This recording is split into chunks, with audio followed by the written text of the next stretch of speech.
Welcome back, everyone. My name is Kevin, and this is the second part of the Worlds Adrift tutorial series. Oops, sounds like we have something out there. But this is where you spawn in as soon as you create your character. This is the revival chamber, and so whenever you die and you don't have a ship, this is where you'll pop up. But we'll talk about that in a later episode. For now, we're going to take a look at the user interface. And so if you press tab, you'll be able to open up the menu here, and this is what you're looking at. This is your main menu for most of the game. And I recommend moving this stuff here to your belt, and I'll explain that in a second. But you start off with a basic pistol and 30 bullets. Basically what happens is that the belt is the only area, the only things you can carry that you will not lose if you die. And a good trick to know is that with any item in the game, you can actually rotate like this by right-clicking while holding it. And that'll let you orient, change the orientation of different items to better fit in the belt. But we're going to take a look at these tabs up here from the left side to the right. So starting with character, we can see here some general information about our character. We see our name up there, and of course we can rotate our character model here. So if you want to look at your clothing, if you find something new, and actually unequipping clothes is very easy. You can click it and pick it up and drop it in the inventory. You can also pick it up from the inventory and drop it into the clothes box there. You can also right click to equip, or right click to unequip, and so that's a handy thing as well. Up on this side here, you'll see the alliance information. Now this is placeholder for now since alliances are not in the game yet, but generally we'll assume that you're going to see the name and the member count. You'll also have your equipment down here, which corresponds to the first four options in your bar here. So you have your salvage tool, repair tool, shipbuilding tool, and the scanner, and we'll cover that in a future episode as well. More details about that. But that's it for your character tab. And so if we head over to the schematics tab here, we can see everything that you can build. Schematics are all the blueprints that you find to craft different things in the game, and they're all sorted by category. So you have your multi-tool category, ship part category, and shipyard. And then under those categories, you'll have different items or different categories for different items. So for example, multi-tool, we have weapons, and that's where we have bullets and pistols. Once we learn shipyard parts, or ship parts, we'll have them all listed there as well. And as you can see here, the shipyard blueprints also show up here, but that's not something that you can really do anything with until you drop a shipyard and actually start to edit the frame, which again, we'll talk about that in a later episode. You can actually use the search filter to find schematics very easily. Once you accumulate tons of schematics, it's a nice little feature to have, but you can see how it sorts out there. And you can also sort things by rarity, so common, uncommon, rare, and exotic blueprints. That's mostly for ship parts, and again, you can learn a ton of different things, so that's another thing to consider filtering if you are looking for something specifically. So in the knowledge tab here, this is everything that you can learn in the game just using straight up knowledge. And as you can see here, you can learn shipbuilding, which will unlock access to engines, swivel guns, cannons, and wings. And so this is the first thing that you need to learn. 50 knowledge, very easy to get. We'll get that in the next episode, though. We'll talk about that in more detail. But yeah, you'll be able to learn a bunch of different parts. And then these parts over here, like the Sky Core generator, these are Sky Core upgrades, and these upgrades do not require knowledge to purchase. They just require a lifetime accrual of knowledge. So at the bottom right hand side, you can see here the total amount of knowledge that we'll need to save to unlock those specific upgrades. You can find blueprints for them, but you can also unlock them through the knowledge system. This one down here is an extra slot for the schematics under the ship parts. So for example, right here, you see 0 out of 35. You can learn up to 35 different blueprints, but if you want to learn more, you can unlock that crafting schematic slot and get another slot. So you go from 35 to 36, 37, etc. And then another thing to know about this knowledge tree is that for these engines, swivel guns, and cannons, you see they have like a little extra circle there, and that basically denotes the two things that you'll unlock. So with engines, you unlock the first engine, and then you also unlock a fuel tank for the engine. Swivel guns will have the swivel gun unlocked with the ammo for that, and then cannons will also have the first cannon unlocked with more ammo for the cannon as well.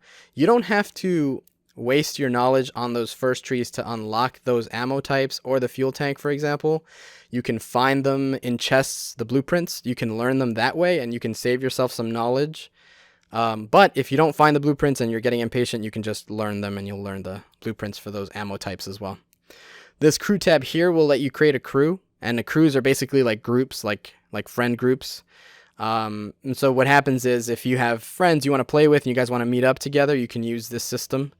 Over here you see the empty slots, and there's also an add slot button here. That doesn't work, it's disabled for now, but other members you can add. You'll see their names pop up there, and you can invite your friends by typing in their name up here. So you can type in, for example, my name, Kevdo. They do have to be online. If they are not online, you'll get this error that says player Kevdo not found. So if they are not online, you cannot add them to your crew. But if they are online and you can confirm with them that you're going to send them the invite, they should get it. And once they accept, you'll see them pop up right there under members, and their name will appear. Whenever you guys need to disband your crew, let's say you want to teleport to somebody else, they have to be the leader. So you can disband crew right there. And then you'll see that it'll reset the crew. We'll talk about beaconing to team leaders in a future episode as well. And then the last tab here is the logbook. Here in this middle part, you'll be able to read all of the lore pieces that you find. And so under this left-hand side here, you're going to get the list of different lore pieces that you unlock, and you can click on those and read them in the center part. So you'll be able to read up on the lore of Worlds Adrift. Right now we don't have anything unlocked, obviously. We just started, so there's nothing there, but we'll revisit that in a future episode. The diary there is grayed out. It's assumed that at some point we'll be able to write our own diaries, and so I'm assuming that's why that's there, but we'll have to wait for that in a future update. And then last but not least, we have our inventory window. We have two tabs here, inventory and stash. So inventory, real quick, basically the belt is pretty much where you want to keep everything important on you, because you will not drop anything in your belt when you die. Everything above that belt line up here, that will all fall into a body bag if you die, so you'll lose all of that stuff. This stash here is empty, and basically this stash is like key items, so to speak, like just really cosmetics so far. And all of these cosmetics were event items that we got for Halloween and Christmas. And so if you are an old player, you've had your account since before those events, then you'll have these items here. If not, then this will probably be empty and you won't have anything here. But basically the stash is like just items. They'll always be there. You'll never lose them or anything. They don't take up any inventory space. They're like their own category.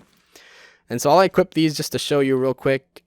Because basically what happens is you can equip these event items to change your character's appearance. And then of course my normal clothing went back into my inventory, because if I died, I'll lose that stuff. But if I unequip these, you'll see that they don't appear in my inventory. They just disappear, and that's because they're in the stash, and they're always there. So I'll always have access to that stuff. But the inventory, if I do die, I'll lose this clothing. So I'll go ahead and equip that. But that should pretty much cover the basics of the user interface for this second episode. Of course, there's a lot more to look at, but we'll cover that as we get to it in the future episodes. I did want to point out that these tooltips that you get all throughout the different menus, they're going to keep popping up throughout the game for the first certain amount of time. I'm not exactly sure what causes them to disappear. I guess just interacting with the game eventually gets them to go away, so they don't pop up anymore after a certain amount of time. So that's just something to keep in mind. You can read them, of course. They're obviously somewhat useful, but they don't cover super specific details of everything, which is why I wanted to make the video. But I just wanted to point that out. Another thing I wanted to quickly mention, if you hit escape here, you'll see the game menu come up. So you can obviously resume, you can respawn. It's basically like a suicide, so you can choose a respawn method. We'll cover that in a second. The feedback is an option that you can click on to report bugs. It's going to open up a web page to their forums, which of course you can post any details for a bug if you found one. You have settings here, which of course is a new option for this one of the recent updates. Basically this lets you control graphics, audio, and controls a lot more specifically. So I have mine set to custom, and I kind of just changed what I like, what I don't really care, what I do like, what I don't like. I always turn off VSync. For some reason, it keeps turning itself back on. I'm not entirely sure why that is, so I'm not sure if that works properly or not. That is something to consider, but you can change your resolution. You can change full screen or windowed. And then, of course, you have preset qualities from low to ultra, and you can change those specifically as well if you wanted to do something custom. And that's just up to you guys, whatever you think you can handle. There's also anti-aliasing. DAD level confuses a lot of people. Basically, this is detail at distance. And so what happens is, I'm not sure if we will see any change if we do this now, but essentially what this does is that it controls the detail at a distance. So if there's trees in the distance, if there's a ship in the distance, all these little details will show up farther away the higher this is. So for example, if you're looking at a tree that's very far away, and this is very low, then the tree is going to have a basic shape. You're going to be able to see the trunk and maybe some leaves and some of the branches. And the higher this is, the more leaves, the more branches, the more detail you're going to be able to see of that tree or ship from a distance. So I usually like to keep this at maximum because especially if you need to keep a lookout for people's ships and you want to know what's on their ship, things like cannons and sails and whatnot, then this at a maximum is probably a good idea. But if you're having some serious performance issues, then that might be something that you can reduce to help with that. And then, of course, your basic options with ambient occlusion, bloom, and depth of field. These are just up to you at your discretion if you want those on or not. Audio, of course, basic, easy to understand, just master volume, sound effects, and music. And then the controls is very tricky here. This is a pretty complex kind of menu. Not really complex, but just a lot of controls that you can change. And you can actually set two different keys for the same movements or the same controls. You can actually even use a controller, which I tested out.